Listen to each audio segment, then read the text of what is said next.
I sat at my desk, staring blankly at the rows of code on my screen. The cursor blinked expectantly, but my fingers hovered, unmoving, over the keyboard. The problem at hand wasn't complex. I'd solved harder issues in my sleep, but my mind was elsewhere, tangled in the same thoughts that had haunted me for years. A notification popped up on my phone. Bank transfer, minus $5,300. Like clockwork. Every month, the same amount left my account, flowing steadily into my parents' pockets.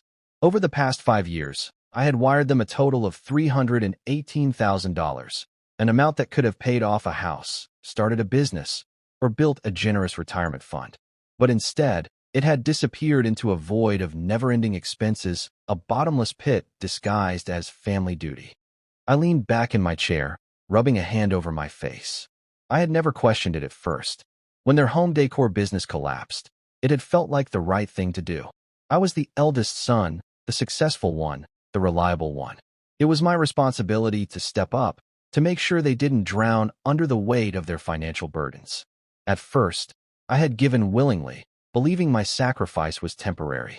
A year, maybe 2, just until they got back on their feet.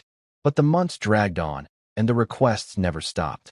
The numbers weren't up for negotiation. They were expectations carved in stone. Somewhere along the way, my generosity had become an unspoken obligation. I exhaled sharply and shut my laptop, pushing my chair back from the desk. The weight of my routine pressed against my chest, suffocating in its familiarity. I had a good job, a 6-figure salary, a comfortable apartment, and a respectable title at one of the top tech companies in the city. But for all my achievements, I still felt like a man stuck on a treadmill, running in place while my paycheck evaporated into obligations that weren't even my own. I had wanted more for myself. A bigger place. A vacation somewhere far, where I could disconnect and not feel guilty about it. Maybe even the chance to start a family one day. But every time I entertained the thought of spending money on myself, there was that voice, my mother's voice, reminding me of what really mattered. Family comes first, Daniel. Always. And so I had obeyed. Year after year, transaction after transaction, until giving had become second nature. But lately, something had changed. I no longer felt like I was helping. I felt like I was being used. It wasn't just the money.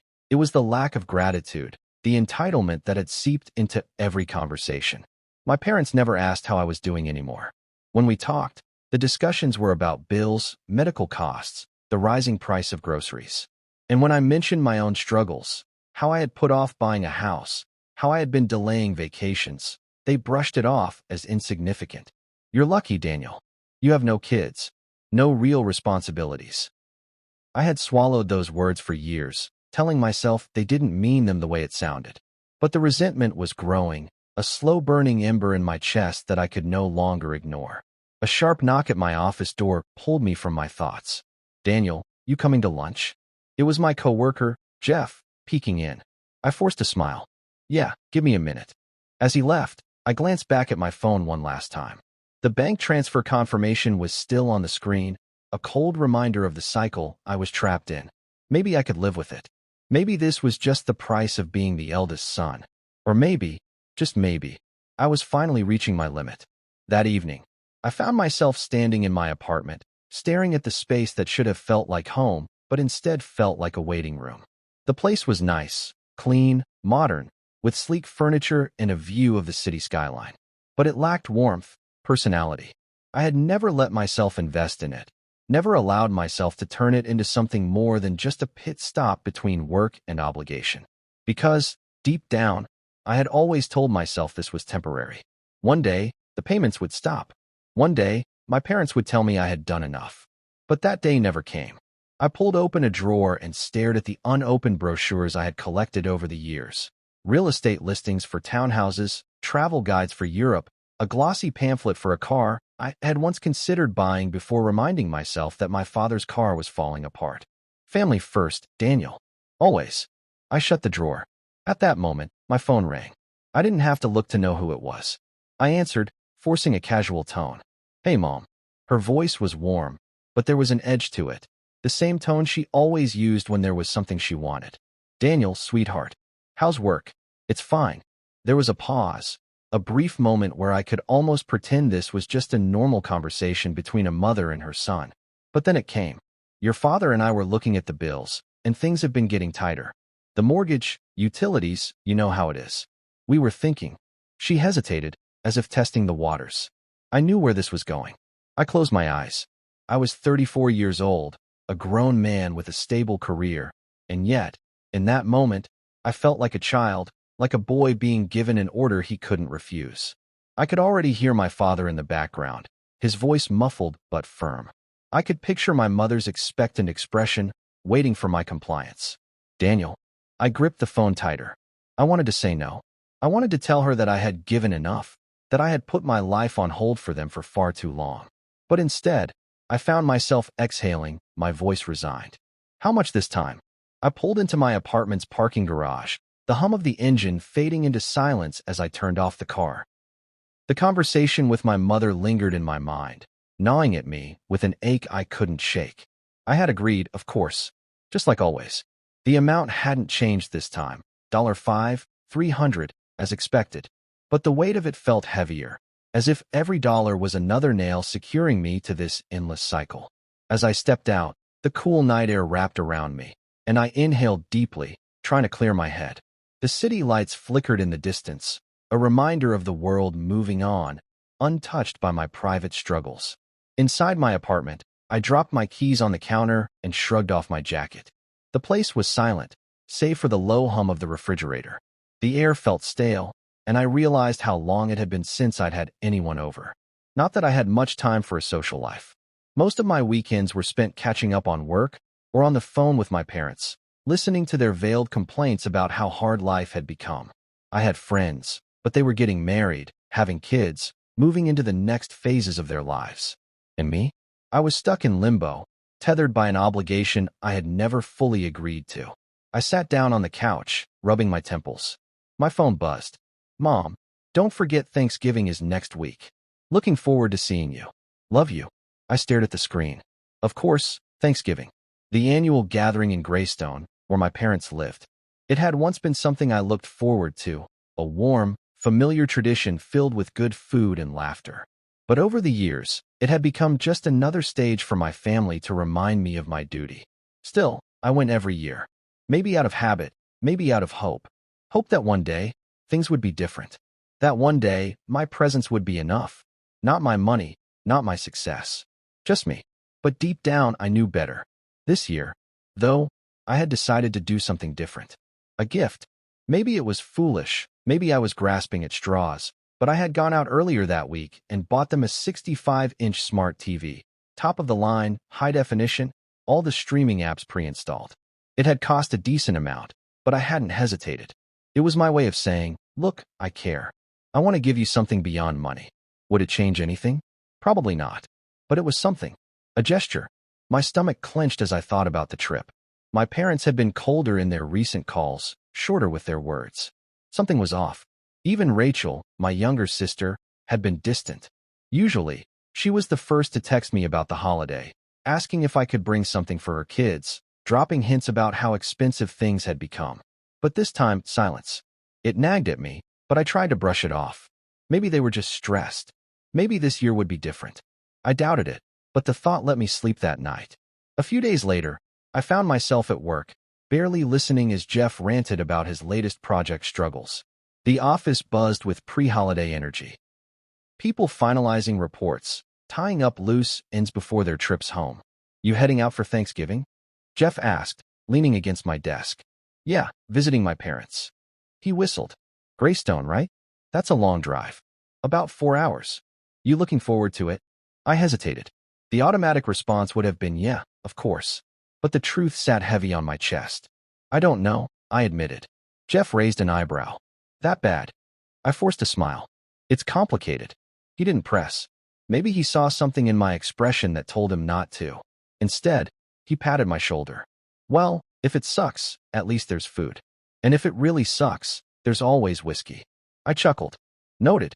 The morning of Thanksgiving, I packed the TV carefully in my trunk, making sure it was secure before starting the drive to Greystone. The roads were clear, the sky a dull gray, the kind of weather that made everything feel heavier. With every mile, my stomach tightened. I had driven this route countless times, but this time, an unease settled over me, pressing down like a weight I couldn't shake. I tried to shake it off, turning up the radio, letting the familiar songs fill the silence. But the feeling didn't go away. It only grew stronger. By the time I pulled into my parents' driveway, my knuckles were white from gripping the wheel. The house looked the same, modest, well-kept, the front porch decorated with pumpkins and a fall wreath. But the moment I stepped out of the car, I felt it. Something was different. The air was thick, the warmth of past Thanksgivings absent. I grabbed the TV box and made my way up the steps. Before I could knock, the door swung open. My mother, Linda, stood there. Her expression was unreadable, her eyes flicking briefly to the TV box before meeting mine. "Hi, Daniel." No smile, no warmth. Just two words, flat and distant. "Hey, Mom." I forced a grin. "Got you guys something." She nodded, but didn't step forward to take it. Instead, she moved aside, letting me enter. Inside, the house was filled with the familiar smells of Thanksgiving. Roasting turkey, cinnamon, baked bread. But the atmosphere was wrong. It was quiet. Too quiet. I set the TV down carefully, straightening up. My father, Mark, sat in his usual chair, flipping through the newspaper. He didn't look up. And then there was Rachel. She stood near the kitchen doorway, arms crossed, eyes wary. "You know they're upset with you, right?" she said, her voice low. I blinked. "What?" She exhaled sharply, shaking her head. "They think you could do more." A sharp laugh escaped me, humorless and bitter. "I send them $5,300 a month. What more do they want?" Rachel didn't answer. She didn't have to. The tension in the room spoke for itself. I swallowed hard, my pulse quickening. This was different. This wasn't just the usual guilt-tripping or the passive-aggressive comments. This was something else. Something bigger. And I had this sinking feeling that whatever was coming next, I wasn't ready for it. The house felt different. Not just in the way families change over the years. This was something else. Something colder. More deliberate. I stood in the entryway, my grip tightening on the TV box, waiting for someone to say something. Anything. My father still hadn't looked up from his newspaper. My mother busied herself in the kitchen, clattering dishes with a little too much force. Rachel leaned against the wall, watching me with the wary expression of someone who knew a storm was coming but wasn't sure if she wanted to warn me or let me walk into it. "You know they're upset with you, right?" she had said. I replayed her words in my mind, my pulse quickening. I had expected the usual passive-aggressive remarks, the subtle guilt-tripping. But this was new. I cleared my throat. Where should I put this?" I gestured to the TV, my voice forced into something resembling casual. No answer. Rachel glanced toward our mother, who finally turned from the stove. She smiled, but it didn't reach her eyes. "Just set it by the couch, dear. We'll figure it out later." I hesitated, then placed the box down carefully. The gift suddenly felt foolish, like a child offering a drawing to parents who had already decided to be disappointed. "So," I started, hands in my pockets. "What's going on?" Still, no one spoke. A few years ago, I would have ignored the tension, let the silence settle over me like an old, familiar coat. But today, something inside me refused to let it go. Rachel was the first to crack. "They just think you could do more." I exhaled sharply. "I send them over $5,000 a month, Rachel. What more do they expect?" Again, silence. Finally, my father folded his newspaper and set it down. His eyes met mine, and for the first time since I arrived, he acknowledged me. "The world's getting more expensive, Daniel," he said evenly. "Your mother and I are struggling." Struggling. The word made my jaw tighten. Every month, I covered their mortgage, utilities, and basic expenses. That wasn't struggling, that was reliance. I kept my voice level. "I know things are tough. That's why I help. But you don't understand," my mother interrupted, her voice carrying that sharp edge I knew all too well. "Bills are piling up. Your father's medication isn't cheap. We have food, but we have to be careful. The holidays are expensive, Daniel. We can't keep living like this." The guilt came first, automatic and familiar. Then came the anger. I had sacrificed years of my own financial security for them. I had delayed buying a house, put off vacations, cut back on my own expenses, all so they could live comfortably. And yet, it was never enough. "Mom," I said carefully, "I'm already giving as much as I can." My father's face darkened. 5,000 barely covers things anymore. With inflation, the cost of living. I let out a humorless laugh. You say that like I'm not dealing with the same economy. We're older, my mother snapped. We have more responsibilities. I ran a hand over my face. So do I. A scoff. What responsibilities? You're single. No kids. No mortgage. What do you even need all that money for? There it was. That same tired argument. Because I wasn't married, because I wasn't raising children, my money wasn't really mine. Mom, I said, my voice tight. Just because I don't have a wife and kids doesn't mean I don't have a life. She waved a dismissive hand. You don't understand what it means to struggle. I felt something snap. My voice was calm when I spoke, but beneath it was something cold, something final. Really? I asked. Because to me, struggling is working 50-hour weeks while watching my bank account drain into someone else's expenses. Struggling is not being able to buy my own home because I'm paying for someone else's. Struggling is hearing my own parents guilt trip me every time I say I can't give more. The words hung in the air, sharp and undeniable. Rachel shifted uncomfortably. My mother looked as if I had slapped her. Then my father spoke. If you won't do more for this family, then you don't belong here anymore. The words hit like a fist to the gut. For a moment, I just stood there. Had he really just said that? My own father, the man I had spent years supporting, was telling me that if I wasn't willing to give more, I wasn't part of this family. Something inside me shattered. I turned to my mother, waiting for her to refute it, to tell him he was being too harsh. But she didn't. She just stood there, silent. Rachel said nothing, either. No one fought for me. I swallowed hard. It was about the expectation. The belief that my role in this family was not as a son, but as a provider. That my only worth came from what I could give. And the moment I hesitated, the moment I set boundaries, I was disposable. I sat in my car, gripping the steering wheel, trying to process what had just happened. They had kicked me out of my own parents' home. Over money. I had spent 5 years giving, sacrificing, and for what? For this?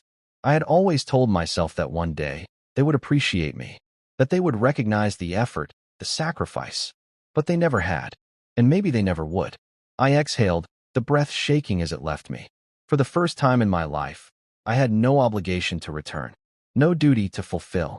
And yet, all I felt was loss. I put the car in drive and pulled away from the house. For the first time, I had nowhere to go. I drove.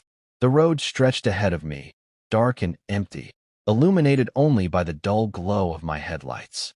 I wasn't sure where I was going, but I knew I couldn't stop. Not yet. Not while my mind was still replaying my father's words, over and over. If you won't do more for this family, then you don't belong here anymore. A part of me still couldn't believe it had happened. That after years of sacrifice, of wiring them money without question, of putting my own life on hold, it had come to this. Thrown out of my parents' house. Over money. I gripped the steering wheel, my knuckles white. I had always known that my parents took me for granted, that they saw my success as something to be shared, not as something I had worked for. But this was something else. This was rejection. This was betrayal. I wasn't their son. I was their bank account. The realization left me feeling hollow.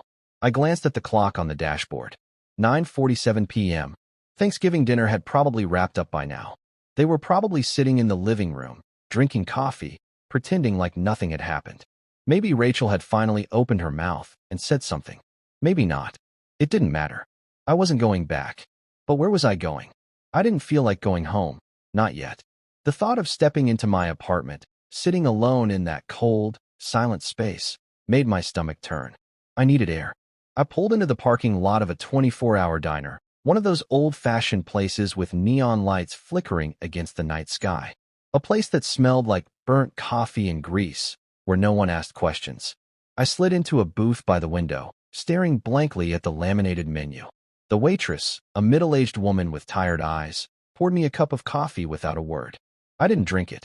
Instead, I sat there, hands wrapped around the mug, my thoughts circling back to one question. How did it come to this?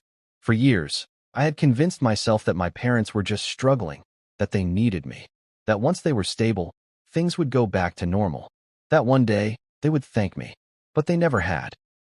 Not once. And tonight had proven that they never would. They didn't see me as their son. They saw me as a resource. And the moment I stopped being useful, I stopped mattering. The realization stung, but beneath the pain, there was something else. Something I hadn't felt in a long time.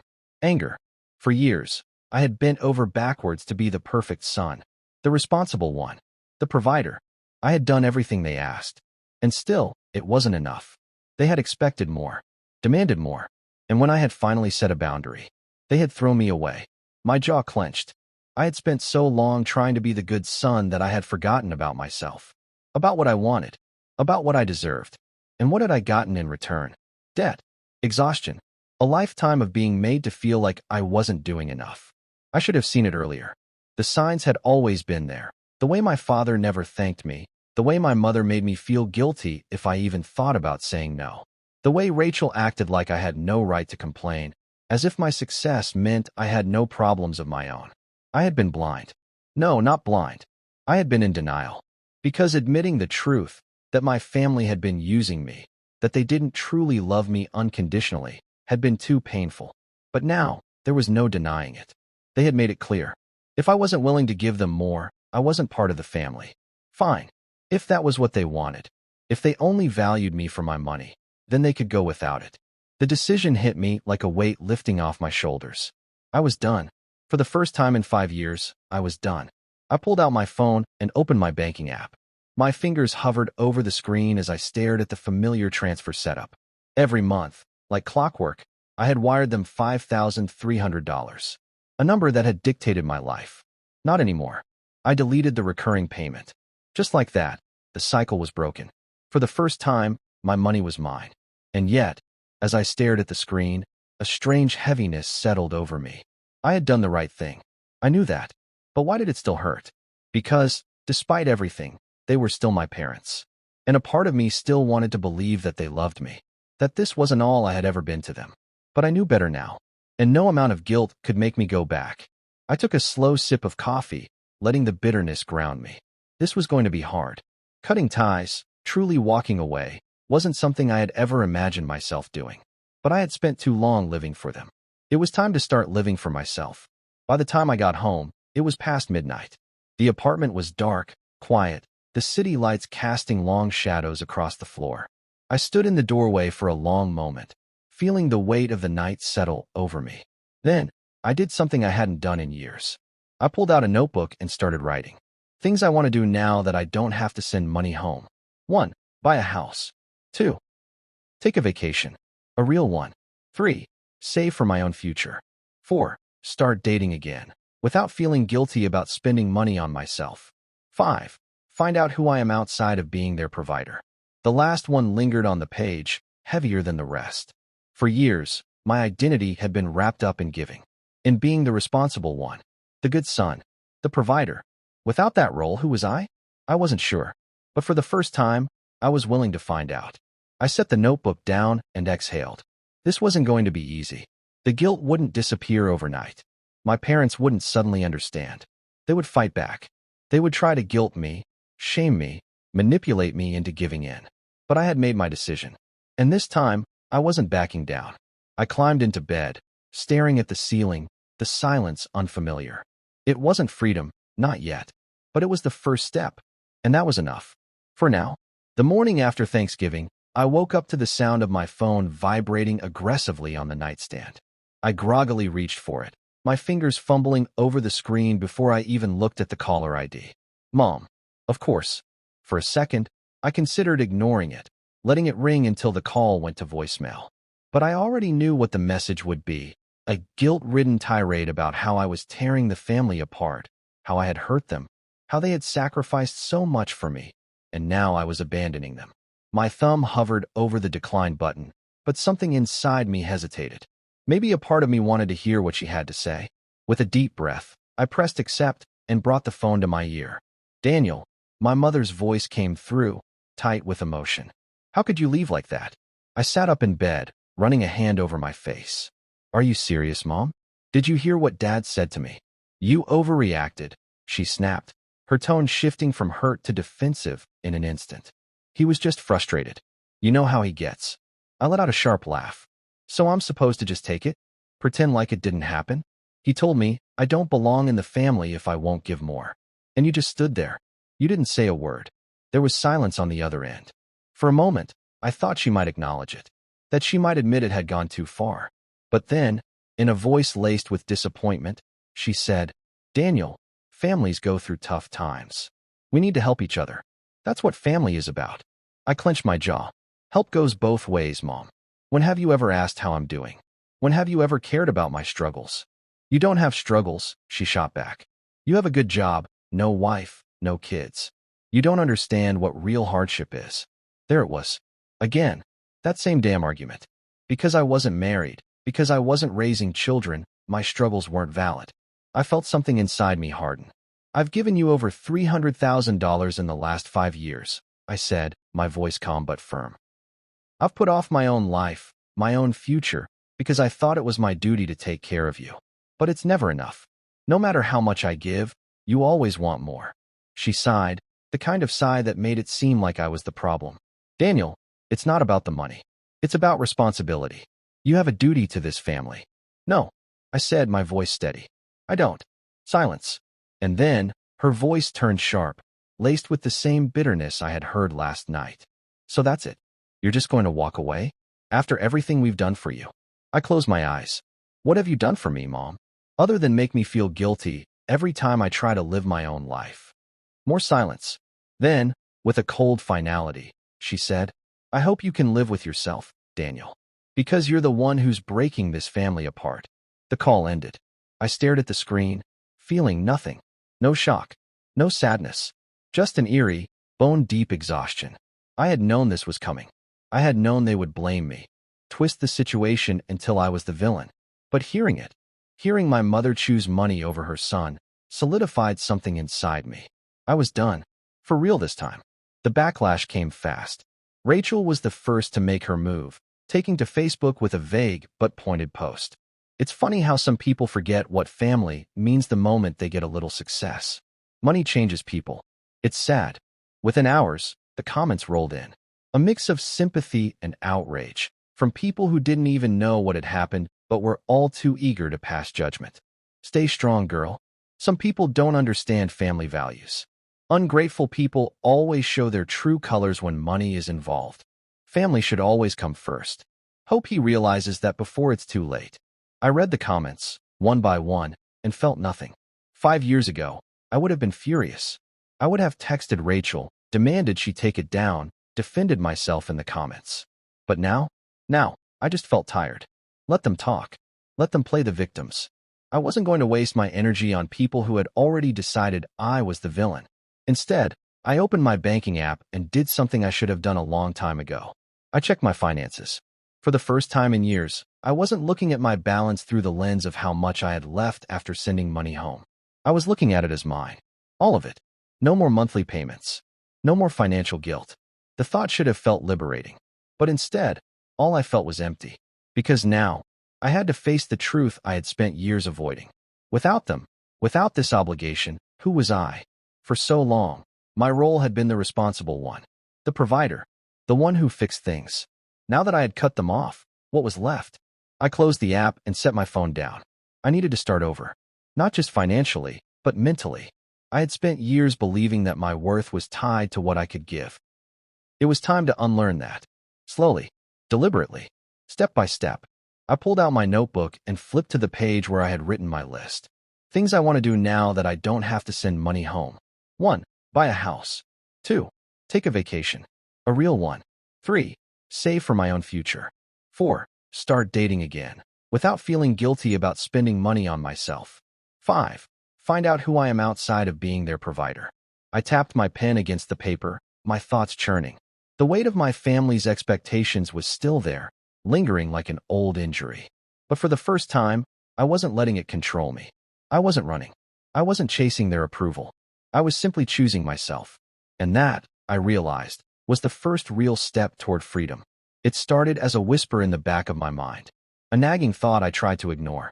But the more I replayed the events of the past few days, the harder it became to push it away. Something wasn't adding up. I sat at my kitchen table, a mug of coffee growing cold in my hands, staring at my phone. My mother's words from our last conversation echoed in my head.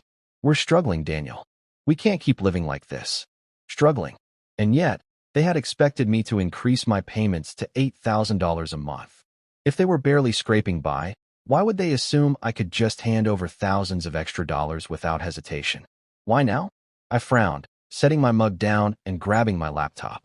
If I was going to cut ties completely, I needed clarity. I needed the truth. Because something didn't feel right. I pulled up my bank statements, scrolling through years of payments. The amounts were staggering when laid out like this. Line after line of $5,300 deposits wired directly to my parents' account, month after month. $318,000. I rubbed a hand over my face. That was more than $250,000. And yet, somehow, they were still claiming they had nothing. Where had it all gone? I was so lost in thought that I almost didn't hear my phone buzz beside me. A message from Mr. Caldwell. I blinked. He was an old friend of my parents, a retired neighbor who had known our family since I was a kid. I hadn't spoken to him in a long time, but the timing was strange. Curious, I opened the text. Mr. Caldwell. Daniel, I heard about Thanksgiving. I don't want to intrude, but I think there's something you should know. My stomach tightened. I hesitated before typing back. Me, what is it? His response came almost immediately. Mr. Caldwell, I don't want to start trouble, but I thought you already knew. About Rachel's debt. I stared at the screen. Rachel's debt? My fingers felt stiff as I typed. Me, what debt? There was a long pause before his next message came through. Mr. Caldwell, your parents helped her pay off her divorce settlement last year. It wasn't cheap. I thought that's why you were sending them so much money. I felt like the ground had just shifted beneath me. I read the message again and again until the words started to blur. Rachel's divorce settlement.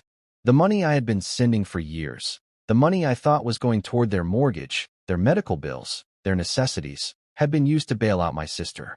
And they had never told me. A wave of nausea rolled through me as I tried to process it. I had spent 5 years sacrificing my own financial freedom, believing I was keeping my parents afloat. And all along, they had been funneling my money to Rachel. The betrayal hit me like a punch to the gut.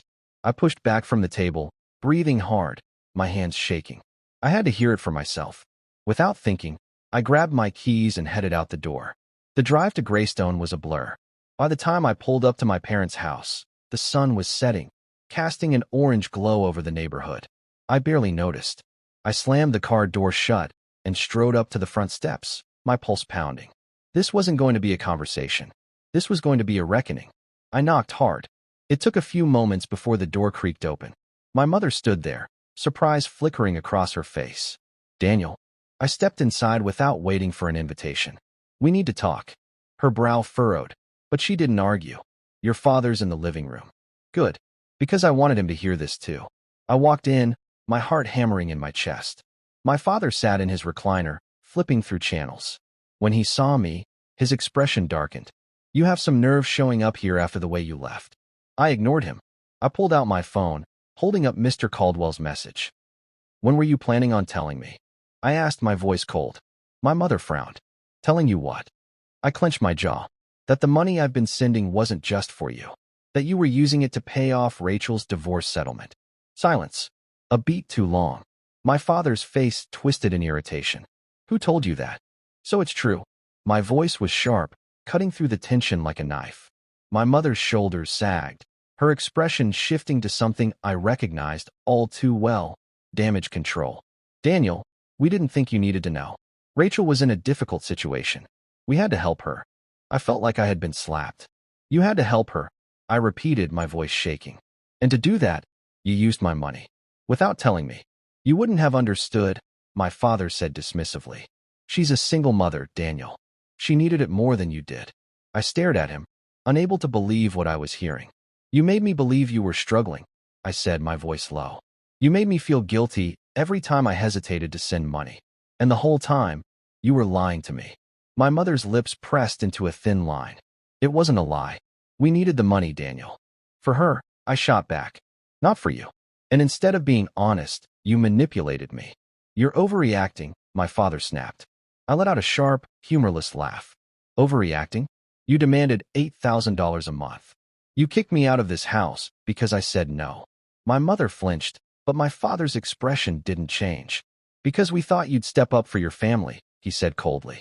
Something inside me broke. I already did, I said. For 5 years. And it was never enough. The words hung in the air, heavy and suffocating. My mother shook her head, looking at me like I was the one being unreasonable. Daniel, we're family. This is what family does. I met her gaze, something cold settling in my chest. No, Mom. This is what you do. You take. And when I finally say no, you turn your back on me. A long silence stretched between us. I turned to the door, my movements slow, deliberate. As I reached for the handle, my father spoke one last time. If you walk out that door, don't bother coming back. I paused. I waited for the sting, the guilt, the panic. But none of it came. Instead, I felt relief. I turned back, meeting his eyes one last time. I wasn't planning to, and then I left. For good. I didn't look back. Not once. Not as I walked down the front steps. Not as I got into my car. Not as I pulled away from the house I had once called home. I gripped the steering wheel so tightly my knuckles turned white. My breath came in short, uneven bursts, my heart pounding so hard it hurt. The weight of what had just happened pressed down on me. But beneath it, there was something else. Something unfamiliar. Relief. For the first time in my life, I had said no, and meant it. For the first time, I had stood up for myself. And it felt freeing. I had spent years trapped, bound by a duty I had never truly agreed to. I had been the good son, the provider, the one who sacrificed so they wouldn't have to. But it had never been enough. It had never been about need. It had been about control. And tonight, I had finally taken that control back. I let out a slow breath, forcing my hands to relax on the wheel. The adrenaline that had fueled me through that confrontation was starting to fade, leaving behind a dull, aching exhaustion. I had expected anger, screaming, maybe even tears. But what I had gotten instead, the cold dismissal, the way my father had told me not to bother coming back, was somehow worse. Because it proved that I had never been their son. I had been their investment. And now that I was refusing to pay out, they were cutting their losses. The thought stung more than I wanted to admit. I had walked out on them. But that didn't erase the years of love I had once felt. The childhood memories of laughter and warmth. The nights spent talking to my mother in the kitchen, the afternoons tossing a football with my dad. Had all of it been a lie? Had their love always been conditional? I didn't have an answer. And maybe I never would. But I couldn't let that stop me. I had made my choice. I was done. And I wasn't going back. The next morning, I woke up feeling like I had been hit by a truck. I had barely slept, my mind replaying the events of the night before on an endless loop. Even in the silence of my apartment, I could still hear my father's words. If you walk out that door, don't bother coming back. I had expected guilt, regret, but all I felt was exhaustion. I pulled myself out of bed and made my way to the kitchen, pouring a cup of coffee and sinking into a chair. My phone sat on the table, dark and silent. No messages. No calls. I shouldn't have been surprised. I had cut them off, and they had cut me out. Still, a small, stupid part of me had hoped my mother would call. That Rachel would text. That someone would try to fix this. But they hadn't. Because to them, I wasn't worth it. Not without my money. The realization was like a knife to the gut, but I forced myself to push past it. I had wasted too much time waiting for them to care. I wasn't going to waste another second. I picked up my phone and opened my banking app, scrolling through my past transfers. Every payment I had made. Every sacrifice. It ended today. I deleted their account from my list of payees. For the first time in 5 years, my money was mine again. It didn't feel real. I stared at the screen for a long time, waiting for the guilt to hit, waiting for the doubt. But instead, I felt something else. Something foreign. Hope. Later that afternoon, I met Jeff for lunch at a small cafe near my office. "Man, you look like hell," he said, raising an eyebrow as I sat down across from him. "Thanks," I muttered, sipping my coffee. He smirked. "Rough Thanksgiving?" I let out a dry laugh. "You could say that." I hadn't told him the full story yet. Hadn't told anyone, really. But I needed to talk to someone, to say it out loud. So I did. Piece by piece, I laid it all out. The years of financial strain. The expectations. The betrayal. The way they had kicked me out the moment I refused to give more. Jeff listened quietly, his expression unreadable. When I finally finished, he leaned back in his chair and let out a low whistle. "Jesus, man." "Yeah." I exhaled. "It's a mess." He shook his head. "No, it's not. You did the right thing." I frowned. "Did I?" "Dude, come on." He leaned forward. "They used you. For years. They lied to you. And when you finally stood up for yourself, they threw you away like trash." I swallowed hard. Hearing it put that bluntly made it worse. Jeff sighed. Listen, I get it. They're your family. But family doesn't do that. Family doesn't make you feel like you owe them your entire life. Family doesn't cut you off the second you stop paying their bills. I looked down at my coffee. He wasn't wrong, but it still hurt. Jeff studied me for a moment before shaking his head. You know what I think? I think this is the best thing that's ever happened to you. I let out a short laugh. Oh yeah? How do you figure that? Because now, for the first time in your life, you get to live for yourself. The words hit harder than I expected. Live for myself. What did that even mean? For so long, my life had revolved around them. Their needs, their expectations, their demands. I had never stopped to ask myself what I wanted. What would my life look like if I didn't have to worry about them? The thought was terrifying, but it was also exciting. Jeff smirked. So, what are you going to do with all that extra cash? I blinked. I don't know. He laughed. Well, let me help. First things first, you're taking a vacation. I hesitated. I don't know if. Nope. He held up a hand. No excuses. You've spent years putting everyone else first. It's time to put yourself first. So pick a place. Anywhere. And go. I opened my mouth to argue. But then, something shifted inside me. Why shouldn't I? For the first time, I wasn't tied down. I didn't have to check my bank balance, wondering if I could afford it after sending money home. I was free. And maybe it was time to start acting like it. A slow smile spread across my face. Okay, I said. I'll go. Jeff grinned. Damn right you will. And for the first time in a long, long time, I actually meant it. The decision should have felt bigger. After everything I had been through, after years of putting everyone else first, finally choosing myself should have been monumental. But it wasn't. It was quiet. Simple. Like an inhale after holding my breath for too long. I booked the ticket that night. A one-week trip to Santorini, Greece. A place I had always dreamed of visiting but never let myself consider. I didn't overthink it, didn't make excuses about work or obligations, or whether I should be saving the money instead. For the first time in my life, I didn't hesitate. I just chose myself, and it felt damn good. The next morning, I woke up to an avalanche of missed calls and texts. Mom, Daniel, we need to talk. Mom, this is ridiculous. You're acting like a child. Mom, your father is furious. Mom, you can't just abandon your family like this. Mom, call me back. I stared at the messages, feeling nothing. Not anger, not guilt, just clarity. I had spent years being manipulated by messages just like these. Years of being guilt-tripped, shamed, made to feel like I was a bad son whenever I hesitated to give them exactly what they wanted. But not anymore. I scrolled past her messages, past the ones from Rachel, which were even nastier.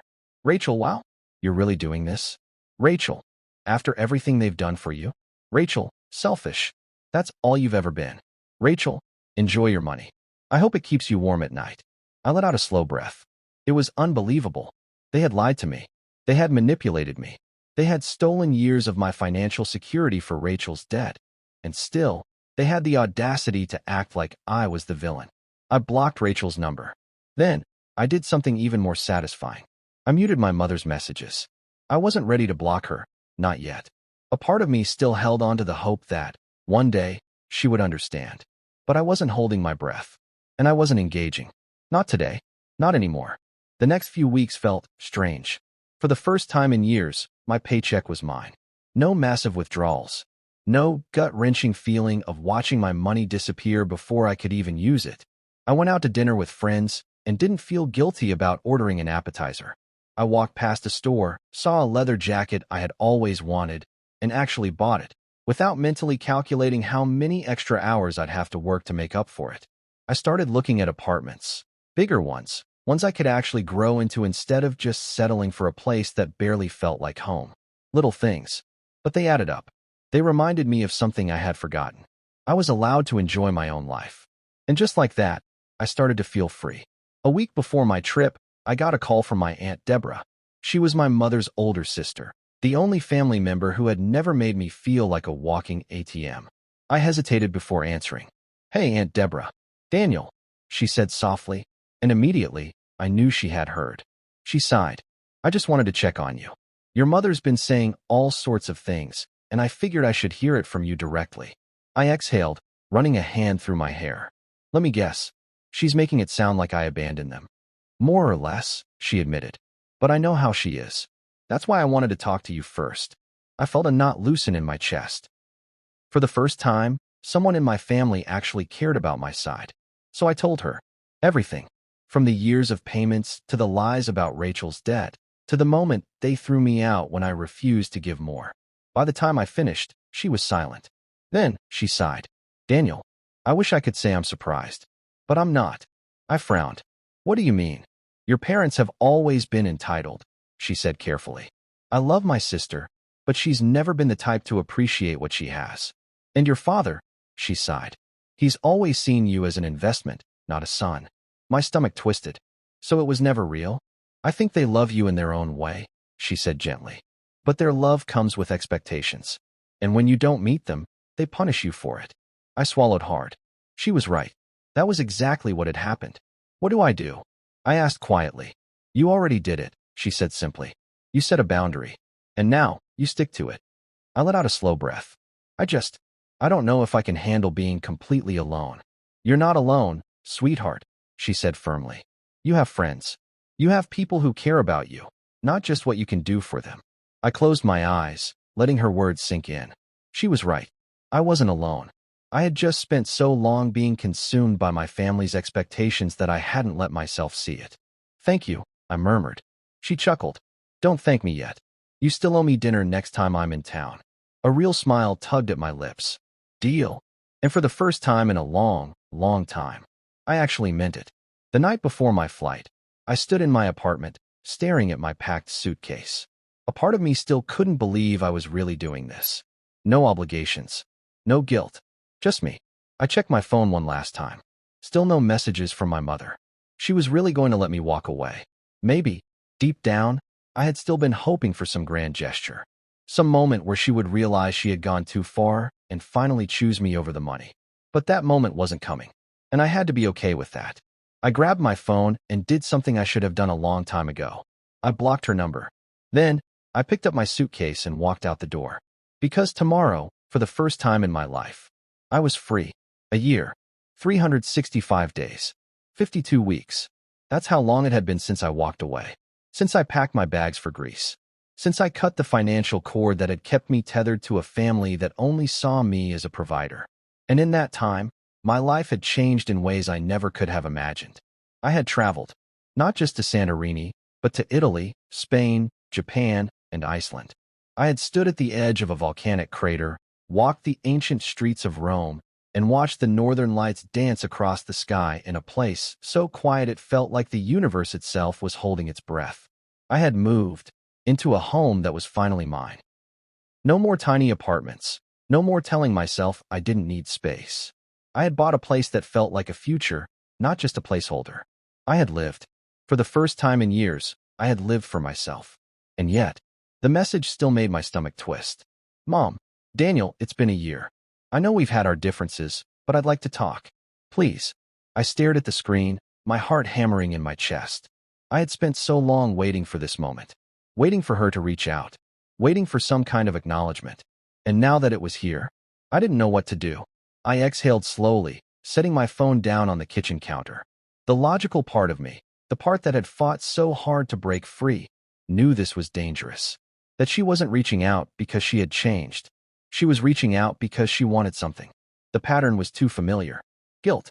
Apologies. And then, eventually, the ask. But still, a part of me hesitated. Because as much as I had let go, there was still a small, stupid part of me that wanted to believe she meant it. That maybe, after all this time, she really did just want to fix things. I closed my eyes. I wasn't that naive anymore. I had spent years sacrificing myself for them. And I wasn't about to walk back into that fire. Not again. Later that night, I met Jeff for drinks at our usual spot. He took one look at me and frowned. Okay, what's up? I hesitated, swirling the whiskey in my glass. My mom reached out. His eyebrows shot up. No shit. Yeah, said she wanted to talk. He let out a low whistle. And, you gonna call her? I exhaled, leaning back in my chair. I don't know. Jeff studied me for a moment before shaking his head. Man, don't do this to yourself. I glanced at him. What do you mean? You know exactly what I mean, he said. This isn't some heartfelt reunion. She wants something. Probably money. And you know it. I swallowed hard. Yeah, I know. So why are you even considering it? I didn't have an answer. Maybe because a part of me still felt like a kid waiting for his parents' approval. Maybe because a part of me still wished things had been different. But wishing didn't change the past. And it sure as hell wouldn't change the truth. I sighed. I don't know. Maybe I want to hear her out. Jeff leaned forward, his expression serious. Fine. Then ask yourself this. If she doesn't apologize, if she doesn't acknowledge what she did, and she just asks for something, what are you going to do? The answer came immediately. I walk away. And as soon as I said it, I knew it was true. I had come too far to go back. The next day, I sat in my car outside a coffee shop, staring at my phone. I had promised myself I wouldn't respond, that I wouldn't get pulled back in. But here I was, staring at her message, my thumb hovering over the screen. Finally, I typed out a reply. Okay, we can meet. But I need to be clear, I'm not sending money. I'm not fixing anything. If you really want to talk, then let's talk. But if this is just another ask, don't waste my time. I hit send before I could second-guess myself. Minutes passed. Then, Mom, that's not why I'm reaching out. I just want to see you. A lie. But I had to hear it for myself. I met her at a small cafe near the house I grew up in. She looked the same, except for the slight hesitation in her expression, like she wasn't sure which version of me she was going to get. I sat down across from her. Hey. She smiled, but it was tight. Hi, sweetheart. I didn't return the smile. I wasn't here to pretend. For a moment, we just sat there, the silence stretching between us. Then she sighed. I know you're upset. I laughed, short, bitter. Upset? That's an understatement. She flinched, but quickly recovered. Daniel, I miss you. I hate how things ended. Then why did they? I asked. Why did it take me walking away for you to care? She sighed again, looking down at her hands. We made mistakes. We? I repeated. Or you and Dad. Her silence was answer enough. I shook my head. Mom, I'm not here to fight. I just need to know, do you actually understand why I left? Or is this just another way to guilt me into coming back? She looked up then, and for a split second, I saw something real in her eyes. Regret. But not for what they had done. For what they had lost. You're my son, Daniel, she said softly. I'll always love you. But, she hesitated. Then, she said it. Your father and I are in a tough spot right now. There it was. The ask. I exhaled slowly, letting the words settle over me. And then I did the one thing I never thought I'd be able to do. I stood up. I told you, I said quietly. If this was just about money, don't waste my time. Her eyes widened. Daniel. But I was already walking away. And this time, I didn't look back. I walked out of the cafe and into the crisp autumn air, letting the door swing shut behind me. The conversation with my mother still echoed in my head, but this time, there was no uncertainty, no second-guessing. I had given her a chance. A real chance. And she had proven that nothing had changed. The moment she brought up their financial struggles, it was over. I pulled my coat tighter around myself and kept walking. This time, I didn't feel the familiar pull of guilt.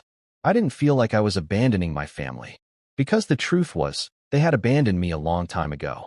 That night, I sat alone in my apartment, a glass of whiskey in my hand, staring at the city skyline through my window. 1 year. A year without them.